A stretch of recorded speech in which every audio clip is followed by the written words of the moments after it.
So the announcement's been made that all GCSE, AS and A-level exams have been cancelled. Now, this is good news because, of course, it means that we now know exactly what's happening for the rest of the year. No dilly-dallying, no wasting time, no ifs, no buts, no maybes, sort of. But let's just take a second and just have a look at what exactly is going on here.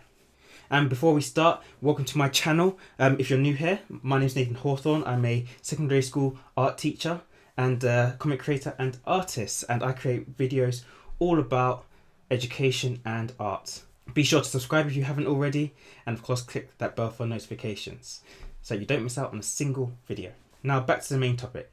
So what's going to replace these cancelled exams then? Well, it's going to be teacher assessment. It's sort of similar to summer last year, but hopefully not quite the same. Gavin Williams, the Education Secretary, said he would trust teachers rather than algorithms. That's a quote. And I guess it's better late than never. Now, as I mentioned in my video from yesterday, when the announcement was first made that exams weren't going to go ahead as they were supposed to, this entire thing isn't necessarily ideal simply because of the contact time that the current exam years have had with their teachers. It's not that much.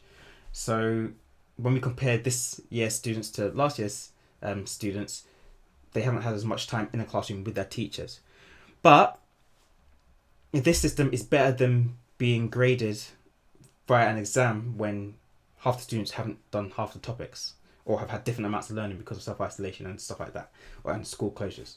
Currently, we're awaiting information on how exactly the teacher assessment is going to work, but Williamson said there would be training and support provided to ensure that the grades would be awarded fairly and consistently across the country. And that sounds great. All teachers get training fairly often anyway, so a bit more training is not going to kill us. It should be good if it's going to help things stay consistent and get our students, what they deserve and what's right for them. Because this seems to be a recent decision, not everything is in place and some stuff still needs fine-tuning according to the Secretary. So, of course, going to give us some information later on in this month. I think he said a week or two. And I will, of course, be here to fill you in, tell you exactly what they've said. I'll read through all the stuff that they put up and do the same as I did last time, so you know exactly what you're being tested on, how you're being tested, what your teachers will be doing. So make sure that you're checking back here regularly and that you're subscribed and click the bell for notifications so that you know when I do update something. Now, for you private students and you homeschool students, I've not forgotten about you, but the Education Secretary said that even though they've learned from last year that they dropped the ball and messed a lot of students up, they haven't really figured it out fully for this year, but they are working on something, but they know that they have to do a better job than last year. So hopefully it's all fair and it's all right and you guys get the grades that you deserve, or the system that you deserve to get you the grades that you deserve and that you're actually capable of. And you international students who are constantly asking me what's going to happen with us, well, I'm going to be honest, I've only had a look at Cambridge International at the moment. I will keep looking over the others, but simply put, the exams are still going on ahead.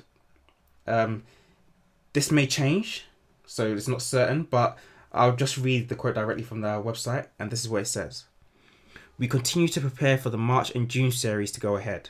We believe that schools in most countries outside the UK will want to proceed with exams as planned. We will continue to monitor the situation for the March and June 2021 series very closely and keep our schools informed, but we expect exams to continue as planned where it is permitted and safe. Our priority continues to be to keep students safe and to make sure they can progress with their education.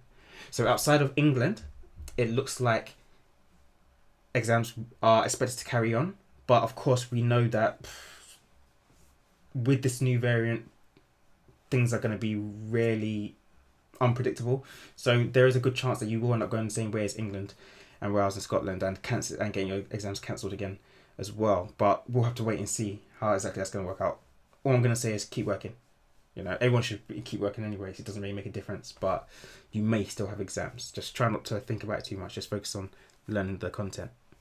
Quite interestingly, generally speaking about all these changes, there have been proposals that such a system could actually lead to students getting their grades earlier. Because, of course, if there's no marking taking place by an external body, then there's no reason why they can't. And this therefore would give students a bit more time to plan for their future. And that's not a bad idea, because especially for year 13s, because when you're moving on to apprenticeships and university courses and college courses, sometimes it feels like really sudden when you get your results in August and you have to quickly, make choices and decisions and call up universities and do this and click that. This will give you more time, hopefully, if that's the case. So who knows, this might actually work in the favour of those in year 13 who, just need a little bit more time to respond to what results they get. Additionally, I also presumed that this whole time that Ofqual and the Department for Education had a backup plan, but it's looking like they didn't necessarily have one. And some people are a bit annoyed. There have been some MPs and head teachers, I think, that have spoken out and said, we thought that you would have a plan B in place that could instantly be put in place if something like this happened. So why are you figuring stuff out? And yeah, it looks like they haven't. But with all the knowledge that they have from last year and from Wales and Scotland, I see no reason why they can't come up with a plan fairly quickly. So hopefully that'll be sorted soon.